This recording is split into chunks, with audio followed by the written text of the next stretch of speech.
কি বলবো বলো, স্যান্ডেল একটা পাইলে আরেকটা পাওয়া যাচ্ছে না। আমার ছেলে মেয়ের স্যান্ডেল কত জোড়া তো এইভাবে কিনা লাগিছে, স্যান্ডেল পাচ্ছে না, আর এক জোড়া ওর আব্বু কিনে নিয়ে আসছে। তাই ভাবতেছি যেহেতু আলিশের আব্বু বাসায় নাই, পুরুষ মানুষ বাসায় থাকলে কিন্তু কোনো কাজই করা হয় না, যেহেতু তার রান্না বান্না তাদের খাওয়া দাওয়া অনেক ঝামেলা আছে। আর পুরুষ মানুষ থাকলে তো এই ঝামেলাটা পোয়াতেই হবে প্রত্যেকটা মহিলার। এমনি পুরুষ মানুষ বাসায় থাকলে যে কোনো কাজই ঝামেলা হয়।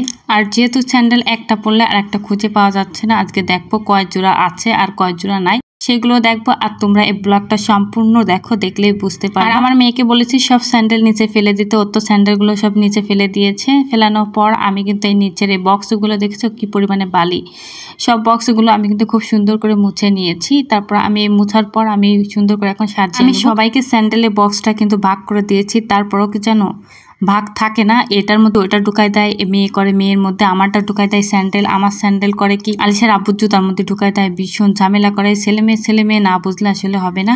আর এই একটা কালো স্যান্ডেল দেখতে পারছো, এই কালো স্যান্ডেল বলতে না, যে কোনো স্যান্ডেল বলো জামা বলো সবই আমার হাজবেন্ডের পছন্দে আমি পরি। মনে করো তুমি যদি তোমার হাজবেন্ডের পছন্দ করার জিনিসটা পরো, তাহলে তোমার হাজবেন্ডটা অনেক খুশি হবে, আর যেটা দিছে তার বদলে আরও একটা তোমাকে দেবে।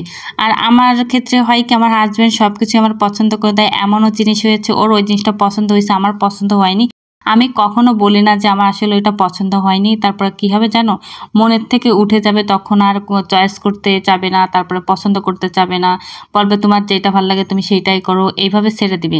তারপর দেখো আমাদের বাইরেও কিন্তু একটা বক্স আছে, স্যান্ডেলের বক্স, এইখানেও কিন্তু আমার বড় যা আমিই রাখি।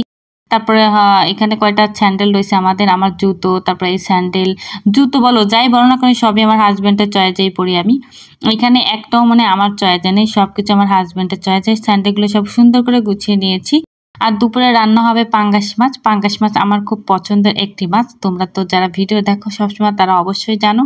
তাই ভাবতেছি আজকে পাঙ্গাস মাছ ভুনা করব, যেহেতু আলিশা আব্বু বাসায় নেই, আজকে ঝাল ঝাল করে পাঙ্গাস মাছ ভুনা করব। আমার ভীষণ ঝাল ঝাল খেতে ইচ্ছা করছে, তাই ভাবতেছি আমি আজকে পাঙ্গাস মাছ ভুনা করি। তাই পেঁয়াজ, রসুন আর কাঁচামরিচ কিন্তু আমি ব্লেন্ড করে নিব। আর এইখানে দেখো একটা পাতিলে আমি পরিমাণ মতো তেল নিয়ে নিয়েছি এবং ভালো করে গরম করেও নিয়েছি। তারপরে হালকাভাবে একটা পেঁয়াজ কুচি করে আমি হালকা বাদামি কালার করে ভেজে নিয়েছি। তারপরে যে মশলাগুলো ছিল সেটা নিয়ে আমি সুন্দর করে কষিয়ে নিয়েছি। আমি যেভাবে পাঙ্গাস মাছ রান্না করি আমাদের ভীষণ ভালো লাগে, মজার লাগে খেতে। যেহেতু আমি আজকে একটু ঝাল দিয়েছি, আলিশা আব্বু বাসায় নেই, এর জন্য আমি একটু কড়া ঝাল দিয়ে রান্না করে খাচ্ছি। আসলে আলিশা আব্বু বাসায় থাকলে আমি এইভাবে ঝাল খেতে পারি না, যেহেতু হালকা কাঁচা ঝাল দিয়ে রান্না সব প্রায় খাই। আর এই কুরবানি ঈদে তো বেশিরভাগই ঝাল খাওয়া হয়েছে, ও শরীরটা অনেক অসুস্থ হয়ে গিয়েছে, তাই আর কি আর ঝাল খাওয়া হচ্ছে না, সবকিছু কাঁচামরিচ। কালারটা কিন্তু অনেক সুন্দর হয়েছে, খেতেও দারুণ লেগেছে। আমি জানি এই কড়ইটা কিন্তু এইভাবে ধুয়ে ফেলে দেবো না, এর ভিতরে আমি ভাত দিয়ে সুন্দর করে মাখিয়ে খাবো। ছোটবেলায় অনেক এরকম করেছি, কাড়াকাড়িও করেছি, কড়ই নিয়ে এইরকম ভাত মাখিয়ে খেতে যে অনেক মজার লাগে। আর আমাকে তো ভীষণ মজার লাগতেছে। যাই হোক, ভিডিওটা এই পর্যন্তই থাকবে। আর ভিডিওটা যারা দেখেছো অবশ্যই কমেন্ট করতে ভুলবে না। আর ভিডিওটা এই পর্যন্তই থাকবে। আসসালামু আলাইকুম।